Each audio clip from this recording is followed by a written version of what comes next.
Assome Diatta avec plus de 4000 nit yu nga xamante ni parrainage yu nga xamante ni dañ ko xamal ni nekkul ci liste bi ak ki nga xamante ni moo di Bara Dolly avec plus de 1500 wala sax 1500 est-ce que jàppoo ni tey bu ñu joxe woon fichier yi à l'avance ñi nga xamante ni ñoo bëgg dagan baatu askan wi am ci benn mémise problème bi yëpp duñ ko am. mais bien sûr du am moom la ñuy wax nii c'est le même problème dont on est en train de parler donc c'est cette question de transparence là lan lañ ciy nëbb joxal nit ki fichier bi parrainage yombul joxal nit ñi fichier ñu dem outil ku ci outil say parrainage xool ak fichier bi loo ciy rectifier nga rectifier ko soo amee possibilité bi su mënul ñu xam ne au moins les gens ont fait des efforts par rapport à ça parce que du yoon nit génn naan mais j'ai 4000 parrains avec des noms des numéros de carte d'électeur des numéros d'identification mais ñu ne nekkul ci liste bi loolu aussi c'est des choses qu'il faut vérifier.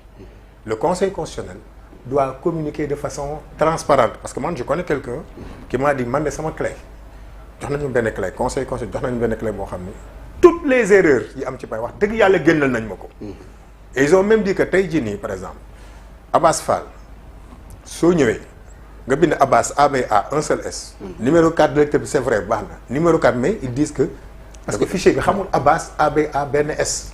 Abbas ABA 2 S la xam. donc il y a eu aussi des problèmes de traitement saisie mais de saisie maintenant pour éviter tout ça. mais li gën a yomb mooy mais joxal nit ki fichier bi. bu demee bii bind gis ne Abbas bii c'est un seul S. bu xoolee ci fichier bi gis ne amul benn fenn fu ñu bind Abbas avec un seul S ñu xam ni c'est le même Abbas. parce que le numéro de la carte d'électeur correspond et le numéro donc de la pièce d'identité correspond. Il faut mettre le fichier à disposition coow li jeex. et que le conseil comme je l'ai dit fasse d'accord un communiqué pour raxas seen der. parce que nag mu ngi leen jiiñ demuñ fekk leen ñuy xamoo leen ñuy yeeloo ñuy seeloo yee. kuy soccoo yeelu lii waaw donc. ku ñu tam dem ngay soccoo yeelu lii. mais merci nañu def ce travail de transparence nañu communiquer ak sénégalais yi parce que fi ñu jëm.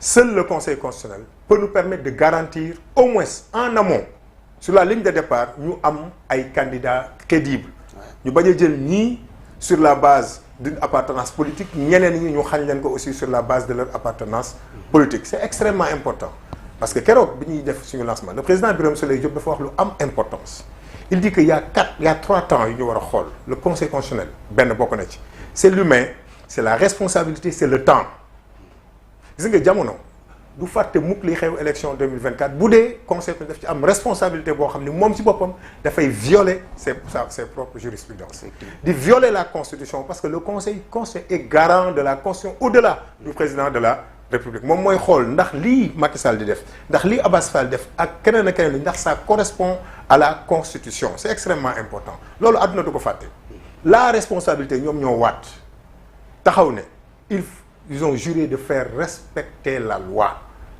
c'est avec notre argent l'argent du contribuable lañ leen di fayee fa ñu toog noonu am na seen i junniy moroom yu fa mënoon a toog 7 personnes la ñu choisir c'est 17 millions de Sénégalais c'est extrêmement important bu ñu ko fàtte ils ont le sens de la responsabilité te loolu war nañ ko xoolaat beneen bi c'est l'humain il l'a très bien expliqué ay nit kese lañu ils ont affaire à d'autres humains te ëllëg lu fi am ci perturbation parce que tout est possible en 2024 lu fi am ci perturbation ce sera de la seule responsabilité du conseil constitutionnel. C'est pas pour rien qu'on les appelle les 7 sages. les 7 sages mais ni ngay waxee nii dafa mel ne da nga am jiixi jaaxa ci 7 sages yi de. non waa conseil constitutionnel. aw ma si jiixi jaaxa mais on nous a habitués à beaucoup de choses ici donc dañ leen di duñ leen sax yedde xam nga nag juróom-ñaari sage moom buñ leen sage nga moom jot sax ñu lay yedd mais le rappel moom est toujours bon hein du dëgg hein loolu moom ñi maintenant on peut dire quand même bon depuis bu dossier yi commencé yegg si ñoom ba léegi moo gis nañu quand même ñu ngi jéem sànq wax nga ko loolu laay wax conseil constitutionnel quand même cette année man gis naa à toutes les étapes même bu nekkee benn document sax dinañ ko génnee pour jéem a orienter les candidats loolu maintenant li ñu gisagul mooy bi fiabilité fichier bi problème bi commencé posé wu lañ leen déggagul ñu wax voilà loolu il faut le reconnaître parce que doo wax rek di wax rek les aspects négatifs da ngay wax aussi le positif wax dëgg yàlla depuis le début du processus ils sont en train de tout faire pour faire preuve de transparence loolu moom wax dëgg yàlla nañ ko reconnaître quoi parce que nit aussi booy wax da ngay wax li am mais il faut pas tirer rek mais ça ne suffit pas pour man ñoom bon xam nga c'est très compliqué de dire qu'il y a 2 fichiers te amoo ci benn preuve. C'est ça. Très compliqué. Et quand tu dis ça, tu te poses aussi des questions. Mais ñi jàll ci yan ban base fichier lañ jàll. Loolu aussi c'est un autre problème. S'il y a 2 fichiers, ça veut dire quoi? Il y a des gens qui ont été enlevés du fichier.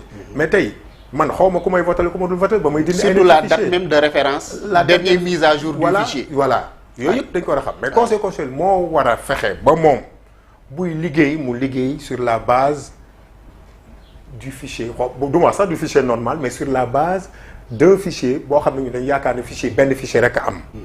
man du ma wax lu ma xamul wóoruma ni ñaari fichier moo am mais li ma gëm mooy conseil xanaa dañu wàcce seen bopp ngi leen jox ñaari fichier naa leen liggéey leen ci bii tey wala ba léegi ngeen liggéey ci bële.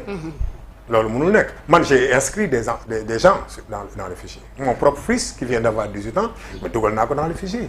mais il a récupéré sa pièce d'identité donc xam nga toon du ma taxaw ne. donc c'est-à-dire qu'il faut être juste quoi. mais pour éviter tout ça nañu jox nit ñi le fichier suñ ko defee ce débat-là donc il est clos. C'est ça. Sinon demain ou en tout cas tey ak suba y a 2 rendez-vous à la Cour suprême. bu tey bi mooy recours bi nga xam ne coalition FIT en tout cas ak ñoom Ndiaga Sylla déposé woon nañ ko. relativement au décret portant nomination des membres de la Sénat. alors démb ñu dégg ne en tout cas les acteurs politiques candidats ñoom dañuy renoncer. ñeneen ñi dañuy continuer yow nan nga mën a expliquer situation boo am loolu alors que au départ ils étaient tous ensemble pour porter le même combat. oui man je trouve que bon ce n'est pas un problème en soi parce que les acteurs politiques aussi apprécient donc les situations de façon contextuelle. avec tous les risques yi nga xam ni mën na parce que bon les gens pensaient que ni oui recours bi su jàllee xaw ma c'est mën na nekk un motif de report man loolu gëwuma ko quoi c'est trop léger c'est trop facile quoi on ne peut pas. mais un décret bu ñu war a annuler mais qu'est-ce qu'on fait la Cour suprême dit supposons qu'il faut annuler le décret. mais on demande tout simplement au président de la République de nommer d'autres. loolu gi en fait dans le code électoral le seul motif de report bi ma gis dans le code électoral mooy le décès d'un candidat après la validation du Conseil constitutionnel. gisuma fenn ci code électoral fu ñu ne donc l'annulation d'un décret de nomination des membres de la Sénat peut servir comme peut être un prétexte pour loolu mooy lan loolu fu mu am donc pour man loolu pour man c'est très léger te je ne pense pas quand même que Macky Sall quand même puisse aller donc aussi loolu non loolu moom wax dëgg yàlla man ça ne m'empêche pas d'or bu amee nag boobaa il appartiendra aux Sénégalais de prendre les responsabilités et d'exiger à ce que les élections se tiennent à date mais il n'y aura pas de report d'élections au Sénégal sur cette base-là. loolu c'est léger et c'est un faux procès qu'on est en train de faire à certains gis naa ci kii ñu attaqué Ndiaga Sylla je le dis ici ce n'est pas bien ce que les gens sont en train de faire.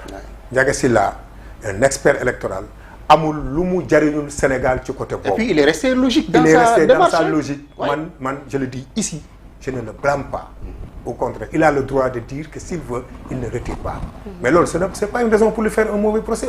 On l'accuse de tous les noms d'oiseaux. Ça, ce n'est pas bien. Ce n'est pas bien du tout. am na solo bu baax a baax ba tey ñu daal di dellu ci conseil constitutionnel sànq yaa ngi koy wax ki nga xamante ne moo di Ousmane Sonko bokk na ci ñu